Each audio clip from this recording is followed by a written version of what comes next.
옆에 있는 분들과 인사합시다. 오늘도 승리하셨습니다. 뭔 의미인지 알죠? 자, 오늘 누가복음 7장 36절부터 50절까지 말씀으로 새 삶을 찾은 여인, 새 삶을 찾은 여인, 이런 제목으로 말씀의 은혜를 나누고자 합니다. 희망이 없이 사는 한 여인이 있었습니다. 어떻게 보면 오늘 우리 자신의 모습일 수 있겠죠. 자, 어쩌다 죄를 숙명처럼 지고 살아야 했습니다. 자, 이웃에게 손가락질을 당하는 것은 물론이고 여인의 내면에도 자존감이 없었습니다. 내일이 별 기대가 되지 않는 삶을 살았던 거죠. 자, 그런데 이런 인생의 일생일대의 반전이 일어나게 됩니다. 바로 누굴 만남으로? 예수님을 만남으로 새 생명을 얻고 삶의 의미를 찾은 것이죠.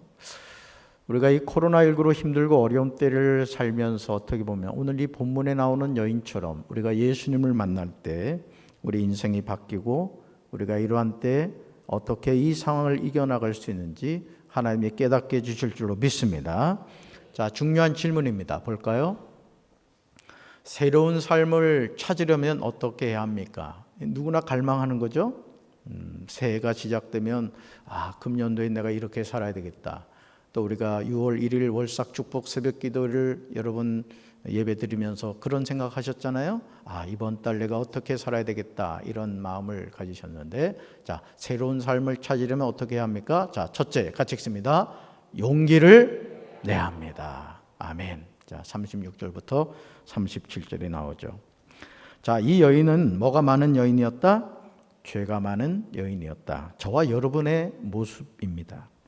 자, 어떤 일을 하며 생계를 유지하는지 동네 사람들이 다 알고 있었어요. 자, 그 누구도 여인을 상대해 주지 않았습니다. 자, 누구보다 여인 자신이 이 굴레에서 벗어나고 싶었습니다. 여러분, 사실 우리는 누구나 자신의 삶이 갖고 있는 문제가 뭔가를 알고 그 굴레로부터 벗어나고 싶은 갈망을 사실 누구나 갖고 있거든요. 자, 그런데 이러한 고통스러운 삶을 살고 있는 여인에게 어느 날 누가 오셨다? 이 여인이 살고 있는 동네에 예수님이 찾아오신 거예요. 자, 그런데 그 예수님이 어떤 일을 하셨느냐? 많은 병자와 귀신 들린 자들을 고쳐주셨고 그들이 치유받은 이후에 예전과는 상상할 수 없는 일상의 삶으로 복귀하게 되었다는 것이죠. 자, 이 여인 또한 그런 갈망을 가지고 있었던 거예요. 저와 여러분도 그렇죠. 자, 하지만 자신의 삶의 모습이 있었기 때문에 이 여인은 선뜻 예수님에게 나아가기에는 너무나 연약함이 있었던 거예요. 우리도 그런 주저함을 사실은 갖고 있죠. 그런데 문제는 뭐냐? 예수님 외에는 다른 희망이 없었다는 거죠. 오늘 저와 여러분의 삶에도 우리가 많은 것을 염려하고 고민하고 새로운 삶에 대한 갈망을 가지고 살아가지만은 우리 삶이 변화되는 것은 예수님을 만날 때 이루어지는 줄로 믿습니다. 자, 그래서 현재 삶은 죽음보다 나은 게 없었다는 거죠. 자, 그래서 용기를 내서 누구한테 나간다? 예수님한테 나갔다는 거예요. 따릅시다. 용기를 내요. 예수님한테 나가자. 아멘. 자, 그래서 우리도 인생의 갈림길에서 승부수를 던질 때가 있다는 거죠. 그때 가장 지혜롭고 옳은 결단은 전심으로 예수님께 나아가는 거예요. 오늘 장로님 기도하셨습니다마는 여러분, 우리가 이 코로나19일 때 정말 우리가 더 정신을 차리고 하나님 앞에 나아가 하나님을 찾고 하나님의 은혜를 구하며 살아야 될 줄로 믿습니다. 자, 그래서 이 여인은 죄가 많은 여인이었다고 했잖아요. 또 자신의 직업 자체도 부끄러운 직업을 가지고 있었습니다. 그럼에도 이 여인이 예수님 앞에 나갔을 때 삶이 변화될 수 있었다. 자, 바꿔 말하면 저와 여러분도 인생이 새로워지기 위해서는 누구 앞에 나가야 된다? 예수님 앞에 나가야 할 줄로 믿습니다. 자, 두 번째입니다. 새로운 삶을 찾으려면 어떻게 해야 되느냐? 같이 읽습니다. 할 수 있는 일을 해야 합니다. 아멘. 38절에 나오죠. 자, 예수님이 바리새인 시몬의 집에 계실 때 자, 옥합을 들은 한 여인이 앉아 계신 예수님께로 다가왔습니다. 자, 여러분, 우리가 예수님을 가까이 하게 되면 우리 삶에 어떤 현상이 나타나느냐? 자기 죄를 보게 됩니다.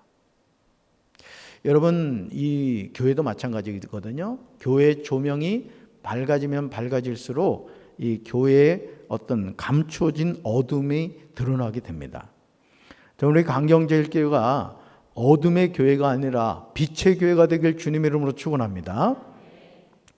오늘 그 새벽 예배를 드리고 이렇게 이제 그 집에 가서 아침을 먹고 제가 딸내미를 이제 등교를 시키는 착한 아빠입니다. 한 번도 차비를 안 내더라고요. 뭐 어쨌든 근데 보니까 우리 남기춘 장로님 오토바이가 주차장에 세워져 있더라고요. 그 왜 그럴까? 뭔가 이렇게 좀 짚히는 게 있었는데 우리 장로님들하고 권사님들이 비전센터 옆에 그 화단을 정리를 하셨어요. 아주 헌해졌습니다. 컴컴했던 아주 비전센터가 진짜 비전이 막 임하게 될 것 같아요. 야, 이렇게 인색하다니까. 벌써 우리가 같이 지낸 데가 달수록 7개월이 다 돼가는데 딱 하면 아멘이 나와야죠. 얼마나 제가 감동받았는지 모릅니다. 여러분, 우리가 이 옥합을 들고 한 여인이 예수님에게 나왔는데, 자, 예수님을 만나니까 뭐가 드러나게 돼요? 죄가 드러나게 되었던 거예요. 그러니까 여러분, 오늘 우리가 예수님 앞에 나오게 되면 뭘 깨닫게 되느냐? 나의 죄를 깨닫게 되죠. 저는 저와 여러분이 눈물을 회복하게 되길 주님의 이름으로 축원합니다. 여러분이 앉아있는, 여러분이 예배드리는 그 자리가 여러분의 눈물로 깨끗하게 씻겨지게 되길 주님의 이름으로 축원합니다. 자, 이 여인도 마찬가지예요. 예수님의 발치에 서 있던 여인이 자신의 죄를 깨닫게 됐고 그 눈물로 예수님의 발을 적셨다는 거예요. 그림을 그려보세요. 그림을. 그리고 자, 수건이 준비되지 않았잖아요. 그러니까 어떻게 했어요? 여인이 머리를 풀어서 예수님의 발을 닦고 그 위에 입을 맞췄다는 거야. 그러니까 머리가 수건 역할을 한 거예요. 자기 눈물로. 한번 장면을 한번 그려보세요. 자, 그리고 가져온 옥합의 뚜껑을 열어 향유를 그 발에 부었습니다. 자, 무슨 준비를 한 거예요? 예수님의 장례를 준비한 겁니다. 그러니까 오늘 우리가 나에게 있는 옥합을 깨뜨릴 때 나는 그것이 어떤 행동인지 알지 못하지만 그것이 주님의 몸된 교회를 세워가는 헌신이 되고 또 오늘 이 여인처럼 예수님의 장례를 준비하는 거룩한 헌신이 되었던 거예요. 여러분, 예수님의 장례를 준비한 이 여인의 삶이 어떤 삶이었다? 죄악된 삶이었다는 거예요. 누구에게도 드러낼 수 없는 그런 부끄러운 삶이었지만 그 연약한 삶이 오히려 예수님의 장례를 준비했다. 자, 발을 씻어주고 입 맞춰 인사하며 머리에 감람유를 떨어뜨리는 것은 사실은 예수님을 초대한 집주인이 해야 할 일이었습니다. 그런데 바리새인 시몬은 그 일을 하지 않았는데 오히려 이 여인이 그 일을 했다는 거예요. 자, 실천하기 어려운 일 말고 할 수 있는 일만 잘 실행해도 세상은 변한다는 거예요. 오늘 제가 새가족 신방을 갔습니다. 권사님 4분이셨어요. 많은 얘기를 나눴습니다. 그래서 그 권사님 얘기하는 걸 쭉 들으면서 제가 공감되는 부분이 많았어요. 그러면서 제가 어떤 말씀을 드렸냐면, 권사님 새벽기도 나오세요. 한 20분 거리에 계셔요. 부여 쪽에 사시거든요. 새벽 기도도 나오시고 오늘 심야 기도도 나오십시오. 나오셨나 모르겠네. 나와서 기도하자라고 했습니다. 저는요, 담임 목사가 여러분들한테 뭘 줄 수 있겠습니까? 우리 장로님 오늘 기도하셨잖아요. 우리 교회가요, 깨어 기도하는 교회가 돼야 됩니다. 아멘. 코로나19보다 무서운 게 뭔지 아십니까? 우리가 하나님을 두려워하는 마음을 놓치는 겁니다. 이 코로나19라는 것이 우리 신앙이 진짜인지 가짜인지를요, 이 검사하고 있는 거예요. 분별하고 있는 거예요. 저는 우리 강경제일교회 성도들이 정말 새벽 재단에도 나오시고, 여러분 담임 목사가 왜 연합 속회를 하겠습니까? 우리 같이 기도하자는 뜻이거든요. 저는 우리 성도들이 더 하나님 앞에 깨어서 기도하면 이 코로나19가 오히려 우리 인생을 변화시키고 우리의 삶을 변화시키는 오히려 축복의 통로가 될 줄로 믿습니다. 여러분 너무 큰 거 생각하지 마시고 작은 것부터 우리가 시작을 하자는 거죠. 그래서 할 수 있는 일도 하지 않고 있는지 자신을 한번 돌봐야 된다는 거죠. 자, 셋째 봅시다. 새로운 삶을 찾으려면 어떻게 해야 되느냐? 같이 읽습니다. 죄를 용서해 주심을 믿어야 합니다. 네, 47절부터 50절이에요. 여러분, 이 세상에서 죄를 용서해 주실 수 있는 분은 누구죠? 예수님 밖에 없습니다. 예수님 밖에. 그러니까 여러분이 제가 말씀드리잖아요. 바른 길에 들어서셨어요. 여러분 지금 똑바로 가고 있다고요. 중요한 것은 뭐냐? 어중간하게 양다리 걸치지 말고 세상을 향한 다리는 정말 이젠 접어버리시고 예수님 그분에게 올인하는 우리 강경제일교회 성도들 되길 주님의 이름으로 축원합니다. 여러분 교회가 변화된다는 것도 다른 게 아닙니다. 교회가 변화된다는 것도요, 아주 작은 것부터 시작이 되는 거예요. 저는 그 작은 변화의 주인공이 오늘 이 연합속회에 참여한 저와 여러분이 되길 주님의 이름으로 축원합니다. 자, 셋째 뭐예요? 죄를 용서해 주심을 믿어야 된다. 자, 여인이 예수님을 위해 한 일은 예수님께 최고의 사랑으로 받아들여졌죠. 자, 예수님은 집주인 시몬을 불러 사랑이 많은 곳에 죄사함도 크다는 사실을 가르쳐 주셨죠. 그러면서 500데나리온의 그 빚진 자와 그죠? 그 비유의 말씀을 하시잖아요. 자, 그리고 예수님이 놀라운 선포를 하시는데 여인의 많은 죄가 사해졌음을 선언해 주셨다는 것이죠. 자, 예수님을 초청하고도 예를 갖추지 않는 이 시몬과 비록 죄인이지만 옥합을 들여 예를 갖춘 여인은 분명히 대비가 되었다는 것이죠. 자, 오늘 이 여인의 삶에 있어서 예수님을 만난 것은 자신을 올감했던 죄의 굴레가 벗겨지는 은혜의 순간이 된 겁니다. 여러분, 하나님이 우리에게 주시고자 하는 가장 큰 축복이 뭡니까? 그것은 죄사함의 은혜인 줄로 믿습니다. 존 웨슬리 목사님이 그 오랜 기간 동안 그렇게 몸부림을 쳤지만은 자신의 노력으로는 죄의 문제, 구원의 확신, 회심의 체험을 하지 못했던 거예요. 그러니까 여러분은 오늘 우리가 주님 앞에 나와서 정말 두 손 두 발을 들고 천부여 의지없어서 손 들고 옵니다라고 주님을 찾아야 되는 이유가 뭐냐? 죄 사함의 은혜, 죄의 굴레에서 벗어나는 길은 오직 예수님의 은혜인 줄로 믿습니다.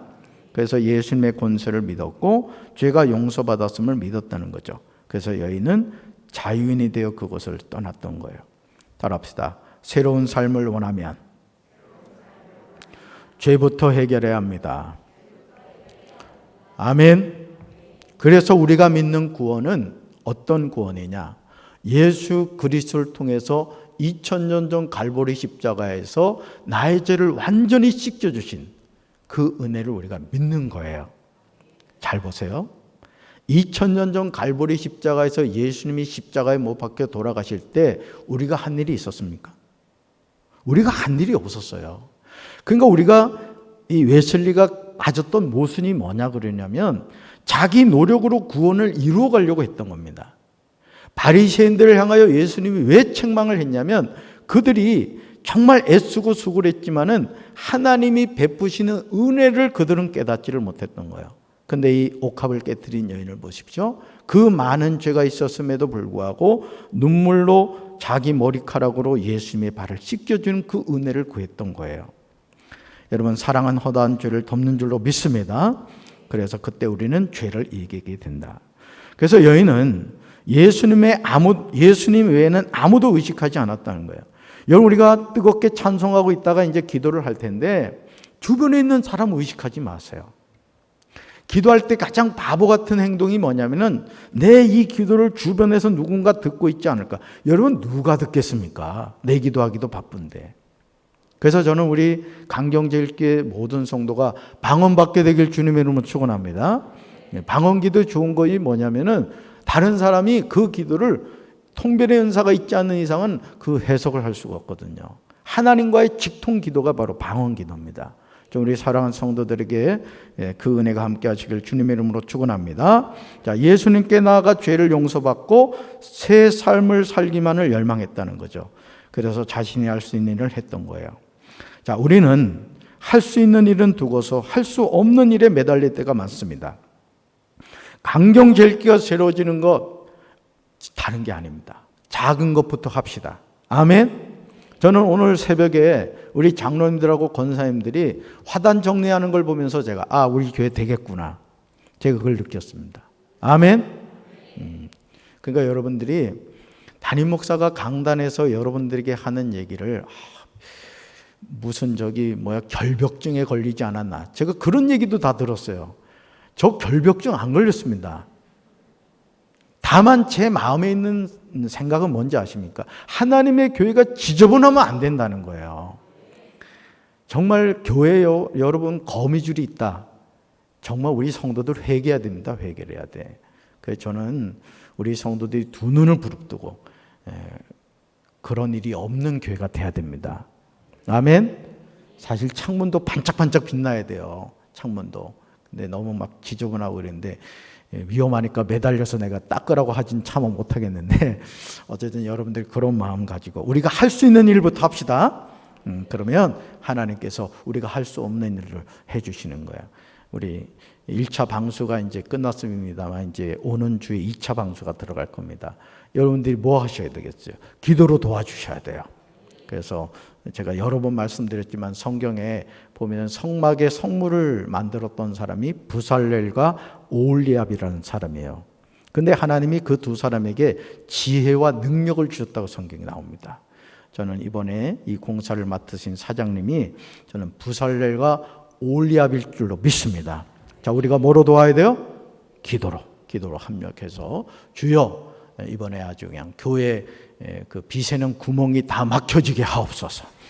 확실하게 기도해서 다시는 비새는 교회에서 예배드리지 않도록. 저 비전센터도 마찬가지입니다. 우리가 같이 기도로 협력해서 우리 강경제일교회가 아름다운 교회로 세워져 가는 일에 우리 사랑하는 성도들 쓰임받게 되길 주님 이름으로 축원합니다. 자, 묵상 질문 보겠습니다. 첫째, 새로운 삶을 살기 위해서 가장 먼저 할 일은 무엇입니까? 라는 거죠. 자, 새로운 삶을 살기 위해서 가장 먼저 한 일은 뭐죠? 자, 이 여인이 뭘 했죠? 예수님을 찾아가는 일을 한 거예요. 여러분, 오늘 우리가 정말 힘들고 어려울수록 그 문제를 가지고 누구 앞에 나가야 되겠어요? 예수님 앞에. 자녀 결혼을 앞두거나, 또는 여러분이 물질적인 어려움이 있다, 또 건강에 어떤 문제가 생겼다, 빨간불이 들어왔다, 그러면 이미 답은 정해진 거예요. 어떻게 해야 돼요? 누구 앞에 나와야 된다? 예수님 앞에 나와야 돼요. 자, 두 번째 질문. 거룩한 목적을 두고 일을 때 어떤 모습으로 해야 할까라는 것이죠. 어떤 모습으로 해야 되죠? 진심을 다해서. 이 여인 보세요. 자신에게 있는 옥합을 깨뜨리잖아요. 저는 우리 사랑하는 성도들도 옥합을 깨뜨릴 수 있게 되길 바랍니다. 아멘. 옥합을 쓸 줄 아는 성도가 돼야 됩니다. 우리 교회 지금 해야 할 일이 정말 많습니다, 여러분. 아시죠? 그래서 정말 거룩한 목적을 두고 일할 때 우리 성도들이 자신의 옥합을 깨뜨릴 수 있는 그런 모습을 좀 가져야 된다고 믿습니다. 자, 세 번째 질문 볼까요? 새로운 삶을 살고자 한다면 무엇을 믿어야 되죠? 자, 이 여인이 뭘 믿었죠? 자신의 많은 죄를 누가 사해 주셨다? 예수님이 사해 주셨다. 자, 이제는 어떤 존재가 된 거예요? 새로운 피조물이 된 거예요. 여러분, 이 세상에서 죄인을 새로운 존재로 만드는 데는 하나님의 몸된 교회밖에 없는 줄로 믿습니다. 그래서 우리가 나의 죄를 예수님이 완전히 씻어 주셨다, 이 사실을 믿고 여러분 새로운 삶을 믿음으로 살아가는 우리 사랑하는 성도들 되기를 주님의 이름으로 축원합니다. 삶의